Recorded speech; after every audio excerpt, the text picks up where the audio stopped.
फटाफट। तो अपन क्या पढ़ने वाले? Transfer by non owners. Transfer by non owners. सुना पूरी बात। पहले इस सेक्शन को सब मेरे साथ पढ़ेंगे ध्यान से।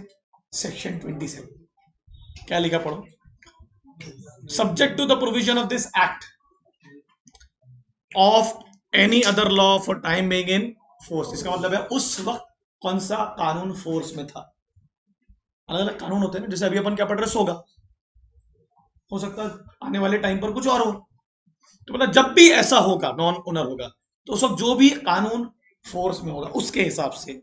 Where goods are sold by a person who is not the owner thereof does not sell them under the authority or with the consent of owner, the buyer acquire no better title of the goods or the seller।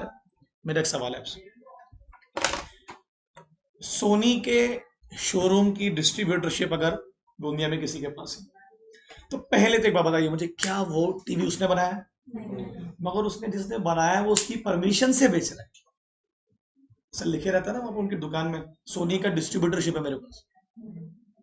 मतलब मुझे सोनी ने appoint किया कि मेरे सामान को बेचो, इसलिए आपको भी बेटर टाइटल मिला। क्या माना आपने? कि मुझे वो टीवी सोनी ने दिया, इसलिए जब भी खराब होता है सोनी के पास तुरंत फोन करते। इस लाइन का मतलब क्या हुआ? अगर वो टीवी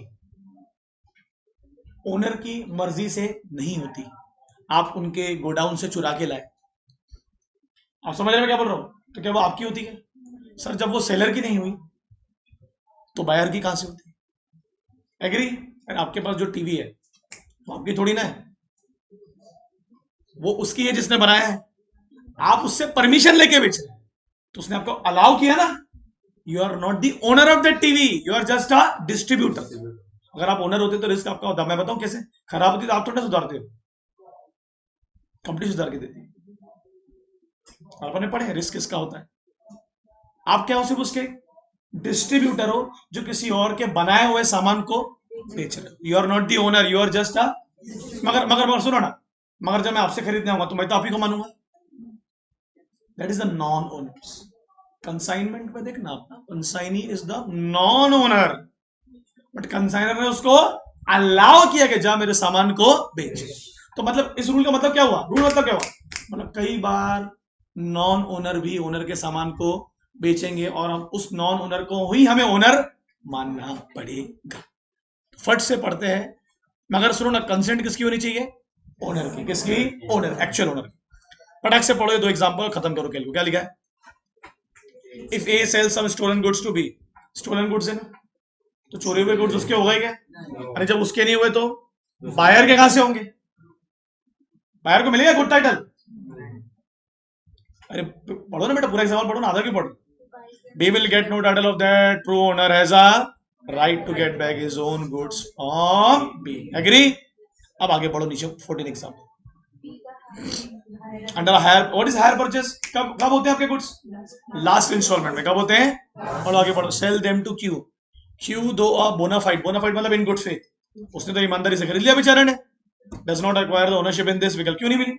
अरे जब पी को ही नहीं मिली तो पी को कब मिलेगी? जब वो आखिरी इंस्टॉलमेंट पे करेगा। कब पे करेगा? आखिरी इंस्टॉलमेंट। क्लियर है क्या? अब जैसे डाउन पेमेंट में गाड़ी खरीदते हैं हम लोग, तो अभी हमारा पैसा किसने पे किया? बैंक ने। हमको बाद में पे करना। तो इस रूल के साथ नॉन ओनर ही, अभी ओनर कहां है उस गाड़ी के, मगर हम उस गाड़ी को तो बेच सकते हैं ना। कब? अगर बैंक क्या बोलेगा? जो पैसे तू देने वाला था उससे दिलवाते मुझे। रूल क्या बोल रहा है? सुनो, रूल क्या बोल रहा है? नॉन ओनर गाड़ी को नहीं बेचेगा। वो बेच सकता है अगर ओरिजिनल ओनर उसे कंसेंट कर दे। तो बैंक ने कंसेंट किया ना, बैंक ने क्या बोला? अरे भैया बेच देगा, मगर कंडीशन क्या है? जो तेरे बचे हुए इंस्टॉलमेंट के पैसे वो पे। क्लियर है? अब पढ़ेंगे हम एक्सेप्शन, मतलब वही कब कब बेच सकता है। क्या लिखा पहला? चलो एक काम करो, ये जो फैजान का एग्जांपल दिया था बार बार, इनके पास टीवी की डिस्ट्रीब्यूशनशिप है। अब वो तीनों चारों पॉइंट्स पढ़ो। इतना सिर्फ ध्यान रखो, टीवी उन्होंने नहीं बनाया, वो ओनर नहीं है, वो सिर्फ किसी और के बनाए हुए टीवी को बेच रहे हैं। पढ़ो पढ़ो। क्या लिखा पहले? क्या लिखा? The goods was in possession of the good, he was in possession of the goods or document with the consent। वो टीवी किसके कंसेंट से उनके पास? वेरी गुड यार, बहुत बढ़िया। नेक्स्ट पढ़ो, नेक्स्ट पढ़ो। was made by him when acting in the ordinary course of business as a, तो सुनो ना, उनकी सेल ओनर की सेल मानी जाएगी। अरे हाँ ना भाई, और लास्ट में पढ़ो, द बायर एक्टेड इन, तो यही मानेगा, वो तो यही मानेगा ना कि इनके पास बेचने का अधिकार है। अरे आएगी कि नहीं आएगी? No notice of the fact the seller had no authority to, मुझे किसी ने नोटिस दिया ही नहीं कि सेलर के पास अथॉरिटी नहीं है। अगर बता देते तो नहीं खरीदता, नहीं बताया इसलिए खरीद लिया। ठीक है, तो मर्चेंटाइल या मर्केंटाइल एजेंट कौन होगा? जो किसी और के गुड्स को प्रोसेस कर रहा है, बराबर है, और बायर काय में खरीद रहा है उससे गुड फेथ में, काय में। वेरी गुड यार, बहुत ही बढ़िया। तो कंसाइनर और कंसाइनी में एजेंट कौन हुआ? कौन अपॉइंट करता है उसको? तो बायर ने अगर कंसाइनी से गुड खरीदा तो ऐसा मानेगा ना कंसाइनर से खरीदा। वेरी गुड यार, अनलेस और अनटिल उसे कोई नोटिस ना मिल जाए कि उससे मत खरीदना। ठीक है, ये थोड़ा ट्रिकी है, ये थोड़ा ट्रिकी है, ध्यान दो। क्या लिखा है सेक्शन 28 में? पढ़ो, हेडिंग पढ़ो। One of the, what is joint owner और one of the joint owner, just understand. क्या सुनो, जो सेक्शन में लिखा है उस पर ध्यान देना, जो तुम्हें पता है उसको भूल जाओ, क्योंकि जो तुमको पता है ना वो कॉन्ट्रडिक्ट करने वाला है। ध्यान देना, एक्चुअली इसलिए ऐसा बोल रहा हूं मैं क्योंकि ये चीज हमने अपने पर्सनल लाइफ में भी देखी है। मान लेते दो व्यक्ति हैं, ए और बी, वो एक कार के जॉइंट ओनर है। दिल्ली बोला क्या है? मतलब इस कार को बेचने के लिए दोनों की परमिशन लगी। रूल ऑफ लॉ के सबसे ज्यादा, they are the joint owner. Rule of law, इसने बेच दिया कार को इससे बिना पूछे,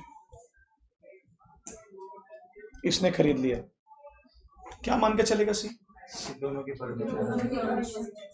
अगर बी ने बेचा मतलब ए बी ने बेचे, अरे हाँ ना, अरे सी तो गुडफेल में खरीद रहा है, सी क्या मान के चलेगा कि भाई अगर एक जन भी बेच रहा है और कार दोनों की, मगर एक बेच रहा है तो दूसरे की परमिशन से ही बेच रहा होगा। सुनो ना, तो रूल ऑफ लॉ क्या बोल रहा है? अगर कोई एक बेचेगा तो उसे क्या माना जाएगा? Non owner. We can say जब कार उनकी थी तो ओनर कौन थे? ए और बी। जब कार बेची जा रही थी तो बी को हमने क्या माना उस वक्त? एजेंट। किसका एजेंट माना? ए का। मतलब वो खुद की कार बेच रहा है कि दोनों की? दोनों से परमिशन जरूरी है ना। तो आप आंसर बताइएगा, C get the good title? No. अरे C get the good title और नॉट? अरे यस ना बाबा? अरे कहते अभी तो तूने हाँ बोला फिर नो बोल रहा है। अरे अगर परमिशन है या नहीं है वो इंपॉर्टेंट नहीं है, अगर कार बेची जा रही है एक भी ओनर के द्वारा, रूल ऑफ लॉ क्या बोल रहा है? रूल ऑफ लॉ क्या बोल रहा है? ओनर कागज में दोनों है, बेच रहा कौन है? एक। तो लॉजिकली वो नॉन ओनर माना जाएगा उस वक्त। बट सी के नजर में तो क्या है? वो ओनर है ना। तो सी के पास गुड टाइटल मिलेगा कि नहीं मिलेगा? मिलेगा। उसको क्या पता कि इन्हें परमिशन दिया है या इसलिए बोला रूल ऑफ लॉ पे जाना, अपनी सोच में मत जाना। एक चीज जो दो लोगों की है या दो से ज्यादा लोगों की है, वो चीज सबकी मानी जाएगी, मगर जब उनके बिहाफ में कोई एक बेच रहा है वो नॉन ओनर ही माना, क्योंकि वो ऐसे ओनर नहीं बेच रहा है, ऐसे। अरे यार प्रिंसिपल पार्टनर बढ़ो ना। एक्टिव पार्टनर जब कोई सामान बेचता है किसके बिहाफ में? फर्म के बिहाफ। तो ऐसे पार्टनर थोड़ी ना बेचता है, एज एन एजेंट है वो पार्टनर। तो एजेंट को अपन पार्टनर मानेंगे कि नौकर मानेंगे? नौकर मानेंगे ना। तो वहां मान लो बी को इन्हें अपॉइंट किया कि जा हम दोनों के ओनरशिप वाले सामान को बेच। ये ट्रिकी पॉइंट है। सर अगर सी ने अगर ए को वापस नहीं मिल सकती। आप खुद सोचो क्यों मिलेगी? उसकी थोड़ी ना, मगर है तो बी की भी ना। एक मिनट, सी को ये बात पता नहीं है ना। एक मिनट, अगर मैं कोई कल एग्जांपल देता हूं आपको, समझना कोई बात। इस कार को कल अगर हम रेंट पे दे, इस रूम को अगर हम कल रेंट पे दे, ये रूम मेरा काशिफ दो, तो जो रेंट पे ले रहा तो मान के चलेगा कि सर की भी परमिशन है। उसने एज ए नॉन ओनर दिया। नॉन ओनर मतलब उसने एज एन एजेंट दिया, बट है तो हम दोनों का रूम। तो थर्ड पार्टी के इस हक को हम कैसे छीन लेंगे? ये थर्ड पार्टी के हक को बचाने के लिए किया गया कि उस बी को नॉन ओनर मानकर उस सेल को वैलिड बताया गया है। आप देखो, आप ना वो पॉइंट पूछ रहे हो जो आपको नहीं पूछना चाहिए, जबकि आपको इस बात को पता है कि ये सच बात। अगर हम सी की नजर से सोचे तो सी को तो गुड टाइटल मिल गया, वो उनका लुकआउट है, सी का नहीं। That is law says, that law says, इस प्रोविजन को बनाने के पीछे रीजन है बायर को प्रोटेक्ट करना। लिखा है, बता देता हूं, मानते नहीं ना।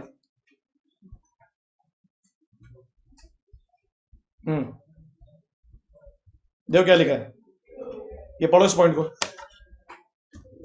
बायर अगर गुड फेथ में काम कर रहा है ना, the seller has no authority even at the, क्या लिखा है, has not at the time of the contract of sale, seller has no authority to sell. उसके दो एग्जांपल पढ़े अपने, क्या, एक 13 और एक 14, दोनों में क्या था बताओ, जल्दी बोलो, अरे जल्दी बोलो ना। बायर के हुए थे गुड्स नहीं, क्योंकि वो सेलर के नहीं थे। अब देखो क्या लिखा है, if the rule is enforce rigidly, देखो रिजिडली का मतलब क्या है, कठिन तरीके से, क्या लिखा है इसमें, then the innocent buyer may be put to a loss in many cases।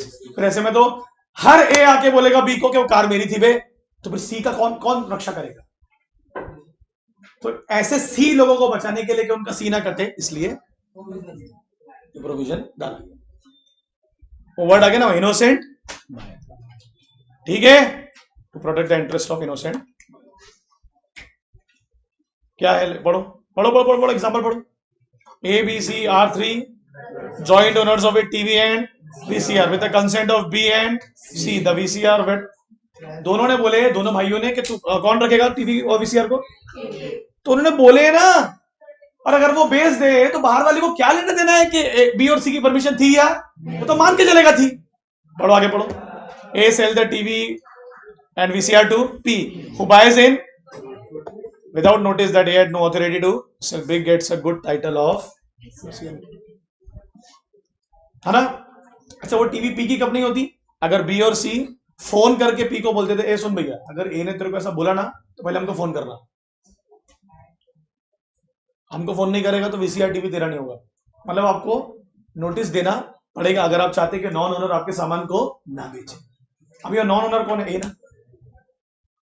ए किसकी तरह बेच रहा सामान, ओनर की तरह बेच रहा है कि एजेंट, एजेंट किसका एजेंट है, वो बी एंड सी। ये एक्सेप्शन पढ़ रहे हैं अपन बायर को बचाने के लिए, क्योंकि देखो अगर मैं आपके हिसाब से जाऊं फिर आप बोलोगे सर बी एंड सी खड़े हो जाएंगे, फिर बायर को बचाएगा कौन, फिर वो अपना वीसीआर वापस ले लेंगे। बराबर है। क्या लिखा है, अरे ये तो कॉन्ट्रैक्ट आ गया, कॉन्ट्रैक्ट तो आपने जम के पढ़े, क्या लिखा है, सेल बाय पर्सन अंडर, क्या होता है, avoidable coercion, under influence, fraud and misrepresentation, समझता है ना। अवॉइडेबल कॉन्ट्रैक्ट में अगर कोई चीज, याद है मैंने पढ़ा था, restoration of benefit under avoidable contract, कोई चीज अगर धोखे से या किसी गलत तरीके से हासिल की गई है तो कोर्ट क्या बोलता है, आपको उसको वापस करना। आप एक काम करिए, इस एग्जांपल को पढ़िए, बाद में सब पढ़ना। पढ़ो इस एग्जांपल, क्या लिखा है, हाँ फ्रॉडुलेंटली है, गलत तरीके से हासिल किया, किससे, किसने, एक्स ने, अवॉइडेबल तो हो गया ही। आगे पढ़ो क्या लिखा है, this contract is at the option of the Y, आगे नहीं, वाई मना कर देगा तो अवॉइडेबल हो जाएगा। आगे पढ़ो, X sell to ring to Z, और जेड कौन है, और मैं क्या बोल सकता हूं कि एक्स नॉन ओनर है, अरे आना ओनर थोड़ी ना है वो। आगे पढ़ो क्या लिखा है, Z gets the good title and Y can not recover the ring from Z. Y सिर्फ क्या करेगा बोलो ना, even if the contract is subsequently set aside. What is subsequently set aside? So now there is a difference in voidable agreement and voidable contract. voidable agreement मतलब contract बनने से पहले ही आपने मना कर दिया। voidable contract मतलब कॉन्ट्रैक्ट बन चुका है, अब आप बोल रहे हो मेरे साथ फ्रॉड हुआ, तो इधर सुनो, आपके बोलने के पहले ही उसने भेज दिया, तो कोर्ट क्या बोलेगा, पहले क्यों नहीं बोला, तब तो रिंग तो नहीं मिलेगी, सिर्फ क्या मिलेगा, प्राइस, वो भी किससे, एक्स, किससे, एक्स। आप जेड से रिंग वापस नहीं ले सकते, इसलिए इस शब्द को ध्यान देना जो मैंने बोला, क्या बोला, वॉइडेबल कॉन्ट्रैक्ट, मतलब कॉन्ट्रैक्ट तो बन चुका था, अब वो चिक चिक के बोल रहा है वॉइडेबल। अरे भाई पता है कि नहीं, वॉइडेबल एग्रीमेंट और वॉइडेबल कॉन्ट्रैक्ट में फर्क क्या होता है। वॉइडेबल एग्रीमेंट मतलब जो कॉन्ट्रैक्ट कभी बना ही नहीं,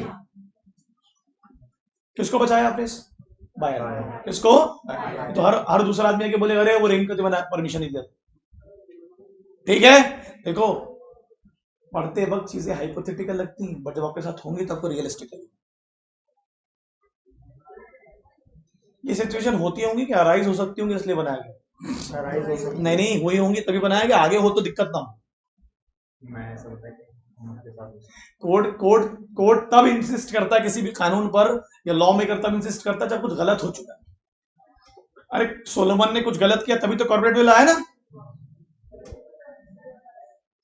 नेक्स्ट क्या है? Sale by one who has already sold the goods but continue in position thereof. ये थोड़ा डिफरेंट पॉइंट है। भावेश भाई किस बात की हंसी आ रही भावेश भाई? क्या भावेश भाई यार, आपको कितना समझाओ अलग अलग से, आप सुनते ही नहीं हो। आके पीछे ही बैठ रहा है, आके ध्यान दे रहा नहीं है। हाँ मत बनिए यार, कूल मत बनिए प्लीज, है ना। रिजल्ट के टाइम आएगा ना तो मेरे मुंह पे लाके मार देना मार्कशीट, चलेगा मेरे को, पास हो जाएगा तो। देखो सर मैं मस्ती भी करता था बस पास भी हो जाए। बट 99.9% बच्चे नहीं होते ना बेटा पास, जब क्लास में ध्यान नहीं दो तो। ऐसा मत करिए ना, बराबर है कि नहीं? क्या लिखा है देखो, during IPL matches P buy a TV set from R. Please ध्यान देना, बड़ा इंपॉर्टेंट एग्जांपल है, बड़ा इंपॉर्टेंट है। R agree to deliver the same to P after, तो मतलब अभी भी वो सेलर के पोजीशन में है क्यों? कंटिन्यू इन पोजीशन पढ़े ना, कंटिन्यू इन पोजीशन। अरे सिंपल है क्या? अब क्या किया देखो, in meanwhile R S at a higher price, जबकि वो टीवी पी की हो चुकी हमारे हिसाब से। अब क्या लिखा आगे, who buys in without the knowledge that the previous sale, उसको तो पता नहीं था ये बिकी हुई टीवी है। अरे बराबर है कि नहीं? क्या हुआ आखिर में? S gets a good. अब मुझे बताओ पी क्या करेगा? अरे पी क्या करेगा? पी जाएगा किसके पास? आर के पास, क्या बोलेगा? मुझे वही टीवी सेम प्राइस पर, जिस प्राइस पर मैंने खरीदा था, क्योंकि उसने देखो बाकी को किस में बेचा? हायर प्राइस पर। क्या पे बेचा? तो रूल ऑफ लॉ क्या बोल रहा है? अच्छा मुझे बताइए, नॉन ओनर था ना? अरे वो तो बेच चुका था टीवी को। ये तो वही बात हो गई कि आपने एक टी शर्ट रखवाई, पैसे देके आ गए, बोला कल ले जाता हूँ, और वो टी शर्ट उन्हें किसी और को बेच दी, तो वो तो नॉन ओनर ही कहलाएंगे, क्योंकि वो तो आपकी रखी हुई टी शर्ट थी, आप खरीद चुके थे ना। अरे सुमेश बराबर है कि नहीं? सुमेश भाई, आपके यहाँ टीवी लिया मैंने, पैसे पे कर दिए, सब कुछ कर दिया आपको मैंने, मतलब कल ले जाता हूँ, आज मैंने बाहर जा रहा हूँ, तो you are continue in the position of that goods जिसके आप ओनर नहीं है, क्योंकि अब तो मेरे हो गए। आपने उस टीवी को किसी और को, एक ही मॉडल था, क्या बोल रहा लो, जिसको बेचा उसको क्या मिलेगा? Good title. उसको थोड़ा पता था कि वो मेरी टीवी है, और मैं क्या क्लेम करूंगा आपसे? या तो डैमेजेस या वही टीवी, और कौन से प्राइस पर? सेम प्राइस पर। अरे पोजीशन तो उसी के पास में। क्या लिखा है heading? Sale by one who has already sold the goods but continue in position. बेच चुका है बट है उसी के पास। मतलब गुड्स तो किसी और के चले गए, अरे उसी के पास रखवा के गया ना माता। फिर बाद में तो बेच दिया। इधर देखा तुलसी, आंख गड़ा के देखना, 10 घंटे बैठने से कुछ नहीं होता सिर्फ। ये कौन है देख? सेलर। ये कौन है देख? बायर। सुना पूरा अच्छे से, इसने टीवी को इसको बेचा, मतलब इसके पास क्या आई? ओनरशिप। सुनते जा पूरा अच्छे से। मगर टीवी अभी भी इसी के पास है, केप्ट विथ ए, अभी भी एक, तो continue in position. Who is in continue in position even after the sale? Sale हो चुकी है ना, बट अभी भी इसके पास में। ये भैया ने वही टीवी जो ऑलरेडी बिक चुकी है सी को बेच दी। यही पढ़ा रहा हूं, ठीक है? हाँ, तो क्या पढ़ेंगे हम? ए के नजर से पढ़ो। A is the person who is continue in position even after the sale, और किसी और को बेचे। किसको मिलेगा गुड टाइटल यहां पर? आप इसके नजरिए से ले रहे थे, ठीक है? तो अभी ए कौन है वहां बोलो ना? बेच दिया ना टीवी, नॉन ओनर। कौन हुआ? तो टीवी तो इसकी हो गई ना भैया।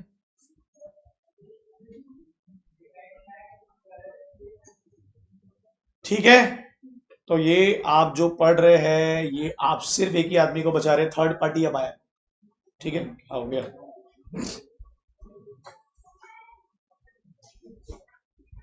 कहां गया? चलो ये थोड़ा लास्ट पॉइंट है, फिर खत्म करेंगे क्लास को। क्या लिखा पढ़ो? Sale by buyer obtaining before the, अब मेरे ख्याल से उल्टा हो गया ना ऊपर वाले का। कैसे? ए ने टीवी को बी को ध्यान नहीं बेचा नहीं, डिलीवर किया। बेचा और डिलीवर में अंतर है। बेचना मतलब प्रॉपर्टी, डिलीवर किया इस कंडीशन पर कि आप मुझे कल पैसे पे करेंगे, और जब पे करेंगे तब आपकी ओनरशिप। अभी सिर्फ डिलीवर किया है। अब हेडिंग को पढ़िए एक बार, रिपीट करिए क्या लिखा है, मैं फिर बोलता हूं आपके सामने। Sale by buyer, obtaining the, अभी सिर्फ उसके पास क्या है, पोजीशन हुआ है, डिलीवरी हुई, अभी तक उसके पास ओनरशिप, और वो कंडीशन किसने रखा था, सेलर। अब क्या करेगा वो, जो गुड्स का सिर्फ क्या है उसके पास, पोजीशन है, वो किसको भेज दिया उसने, सी। सी गेट अ गुड टाइटल ना,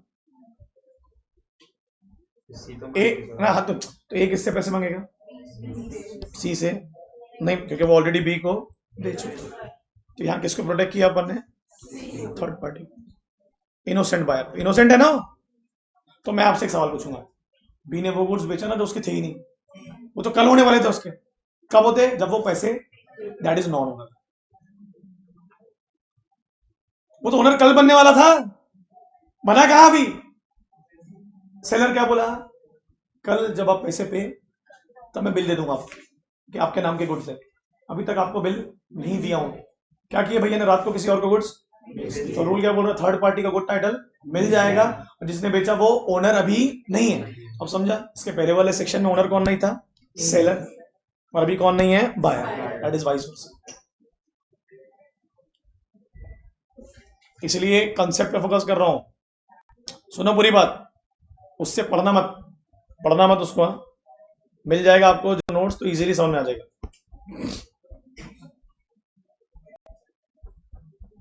एक काम करो, इस एग्जांपल को पढ़ो, खत्म है फिर। पढ़ो जल्दी। ए टू का car from be on this condition that A would पे कितना, हायर चार्जेस, मतलब वही ना, आखिरी इंस्टॉलमेंट तक, with an option to purchase, है ना, ऑप्शन भी है कि खरीदना होगा तो कर लेना। कितने कितने कितने रुपए दे रहे हैं, कितने इंस्टॉलमेंट है, पढ़ो आगे पढ़ो आगे पढ़ो। अच्छा एग्जांपल है, अच्छा एग्जांपल क्या है, पढ़ो रिंकल, पढ़ो। फ्यू, अब फ्यू मतलब अभी ओनर थोड़ी ना, अरे हायर परचेज में ओनर कब बनता है आदमी, अभी तो ओनर है नहीं। अरे मैं थर्ड पार्टी को थोड़ा बताया बात, पढ़ो पढ़ो आगे पढ़ो आगे पढ़ो। B can recover the car from, since he had neither bought the car not had agreed to buy but he had an only option to, सी से ले सकता है क्या वो, अरे बोलो। अरे मैं इसका रीजन बताऊंगा ना, मैं आपको इसका आगे पढ़ाऊंगा ना, एक्सेप्शन में। ऐसा कब होगा बताओ, ये उस पॉइंट का एक्सेप्शन है, ऐसा कब होगा, अरे बोलो यार।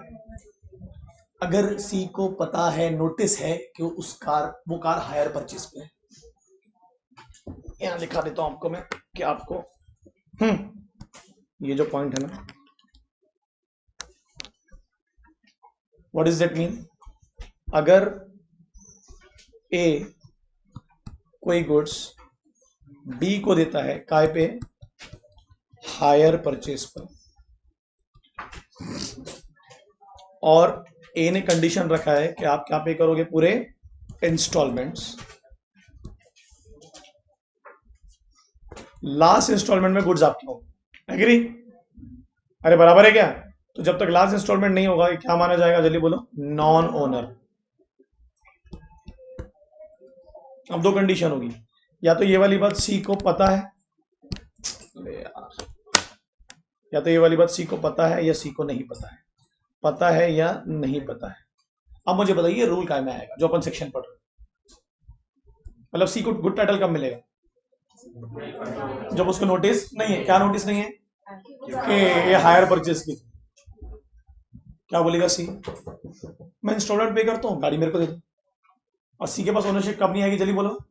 अगर सी को ये बात पता है, क्या पता है, ए ने बोल के रखा है कि जब तक वो आखिरी इंस्टॉलमेंट नहीं देगा, कौन नहीं देगा आखिरी इंस्टॉलमेंट, भी, तब तक कि वो कार किसी और की नहीं है। तो बैंक वाला एग्जांपल तो दिया भी, क्या बैंक ने क्या बोल के रखा होगा, बोलो क्या नोटिस देके रखा होगा, भैया रेड कलर की जो मारुति की कार है इसको कोई नहीं खरीदेगा बी से जब तक बी उसका आखिरी इंस्टॉलमेंट पे, अगर बीच में खरीदा तो मैं आपसे ले लूंगा। मगर होता क्या है, अरे होता क्या नॉर्मली, अगर कोई बेच देता है तो अपन क्या मान के चलते हैं कि उसका बेचने का अधिकार है, और कंडीशन क्या हो सकती है कि आप बैंक के पैसे पे, तो फिर बैंक आपसे कार वापस, that is the, we are providing the safeguard to the third party. But ऐसा नोटिस बोर्ड पे लिखा हुआ है, इस कार को तभी लेना जब ये बायर उसका आखिरी इंस्टॉलमेंट पे करे, तो फिर थर्ड पार्टी क्लेम नहीं कर सकता। और होता क्या है नॉर्मली, जो हम पढ़ रहे हैं वो होता है, उसका एक्सेप्शन बहुत रेयरली होता है। ऑक्शनिंग में होता है, बिडिंग में होता है।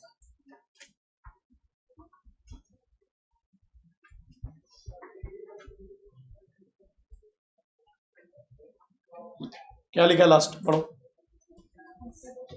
मेरे ख्याल से आप में से स्टॉपल की मीनिंग सबको पता होगी, आप लोग आज टेस्ट भी देने वाले हैं उसकी, पार्टनर बाय स्टॉपल। कौन होता partner by estoppel? Partner by holding नहीं, जो पार्टनर था ही नहीं झूठ मूठ या पहले था बट अब नहीं है, अब इसमें क्या पढ़ोगे? ओनर बाय स्टॉपल में बोलो, जो ओनर कभी था ही नहीं या पहले था अब नहीं है, तो नॉन ओनर ही बनो। सुनो, मैं टीवी बेच रहा हूँ और वो टीवी मेरी नहीं है, और फैजान को ये बात पता है, बट फैजान मेरे को देख रहा है टीवी बेच रहा है, बढ़िया है सर, अच्छा काम कर रहे हैं, तो बायर की नजर में तो मैं ही टीवी का ओनर हूं। सुनना, he is not restricting me, he is not stopping me. Buyer को क्या मिलेगा? गुड टाइटल, क्योंकि बायर क्या मान के चल रहा है कि वही होना। इन्हें अलाउ किया गया है, क्योंकि ये कुछ बोल रहे नहीं है। और अगर मैं बेच रहा हूं तो क्या मानेगा वो कि टीवी मेरी ही है, दैट इज स्टॉपल। पढ़े हो ना स्टॉपल में क्या था? रिपीट करो एक बार। थर्ड पार्टी क्या मान के चलती है? जो अपने आप को रिप्रेजेंट कर रहा है कि मैं पार्टनर हूं, but actually partner, but third party को तो लगेगा ना क्योंकि ओरिजिनल पार्टनर है, उसको रोक नहीं रहा। बड़ो एग्जांपल क्या लिखा और खत्म करो। A said to B a buyer in the presence of, कौन खड़ा है वहां पर बोलो? That he is the owner of the horse. है क्या वो ओनर? नो, मगर सी कुछ बोल भी तो नहीं रहा है। आगे पढ़ो क्या लिखा इसमें। बट सी रिमेन दो द हॉर्स बिलोंग टू, उसमें बी की गलती है क्या? तो बी ने जिससे खरीदा वो तो नॉन ओनर ही है, तो बाद में वो बोलेगा कि मेरा घोड़ा वापस कर दे। अरे भाई तुम तो खड़े थे सामने, खरीदा था, तब क्यों नहीं बोले? पढ़ो पढ़ो आगे पढ़ो। Here the buyer will get a valid title to the horse even the seller A had no title to the, तो मैं ए को क्या बोलूंगा बोलो? A the seller by estoppel, A the seller by estoppel.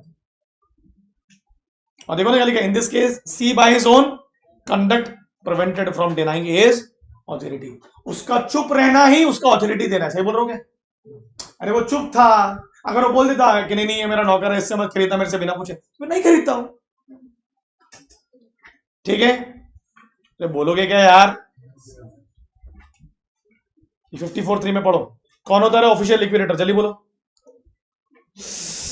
अरे यार, creditor, creditor किसके सामान को बेचता है? डेटर के सामान को। तो क्रेडिटर का सामान हुआ कि डेटर का हुआ? वो सामान किसका है? बेच रहा कौन है? लॉ ने अलाउ किया ना, तो क्रेडिटर नॉन ओनर हुआ ना। बड़ा विजय माल्या की प्रॉपर्टी को बेच रहा है एसबीआई, तो एसबीआई की प्रॉपर्टी है क्या? एसबीआई कौन है वहां पर?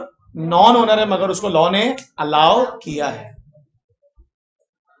आगे बढ़ो क्या लिखा है। फाइंडर ऑफ गुड्स किसको याद है? फॉजी कॉन्ट्रैक्ट में क्या पढ़े थे मैंने? फाइंडर ऑफ गुड्स में अगर ओरिजिनल ओनर नहीं मिला बहुत ढूंढने के बाद भी, तो बायर उस गुड्स को, बेली उस गुड्स को, बेली वर्ड बोल के मैंने खेल खत्म कर दिया। बेली मतलब नॉन ओनर। पढ़ेगी नहीं अपना क्वाजी कॉन्ट्रैक्ट। और लास्ट पढ़ो, उसमें से लिखा भी है सेक्शन दे। और आखिरी पढ़ो क्या लिखा है। What is pawnee? अरे जब आप किसी के पास अपने गुड्स को किसी सर्विस के लिए छोड़ते हैं, मैंने गाड़ी सर्विसिंग का एग्जांपल दिया था, कपड़े ड्राई क्लीन। अरे पढ़ा, याद है क्या? कपड़े ड्राई क्लीन पे दिए, आप पैसे नहीं पे कर रहे हो उसके, तो उसने क्या बोला था? मैं आपको कपड़े तब दूंगा जब आप मेरे कपड़े के पैसे पे करेंगे ना, ड्राई क्लीनर वाले ने। अब आप पैसे ही नहीं पे कर रहे हो, पैसे नहीं पे कर रहे हो, और आपने बोल दिया मैं नहीं पे करूंगा, मगर है तो कपड़े आप ही के। क्या करा उसने? उस कपड़े को किसी और को, तो जिसको बेचा उसको क्या मिलेगा? Good title. ये जब हम किसी को अपना सामान हम पर्पस के लिए देते हैं, हमारा पर्पस और दूसरे के पर्पस में अंतर है। सुनो, मैंने अपनी गाड़ी बाजू वाले अंकल को दिया क्योंकि उनको चाहिए था, तो वो बेलमेंट है। मैंने अपने कपड़े ड्राई क्लीन में दिए, मुझे काम है, तो दैट इज पावमेंट। तो बेलमेंट में किसी और को चाहिए बट सामान हमारा है, और पावमेंट में हमारा काम। गाड़ी सर्विसिंग में क्या होगा? हाँ, पावमेंट। तो मैं पावनर, और जो गाड़ी जिनके पास वो पावनी। ठीक है? क्या बोलेगा गाड़ी वाला? रिसिप्ट लाओ, गाड़ी की सर्विसिंग के पैसे पे करो, गाड़ी ले जाओ। अब नहीं दे रहा हूं मैं पैसे, क्या करेगा? होल्ड कर लेगा गाड़ी, बराबर है? अब मैंने बोला नहीं देता पैसे, क्या करेगा? मगर है तो वो नॉन ओनर, गाड़ी तो मेरी से। ठीक है, खत्म, फिनिश। रुक जा आराम से, आराम से।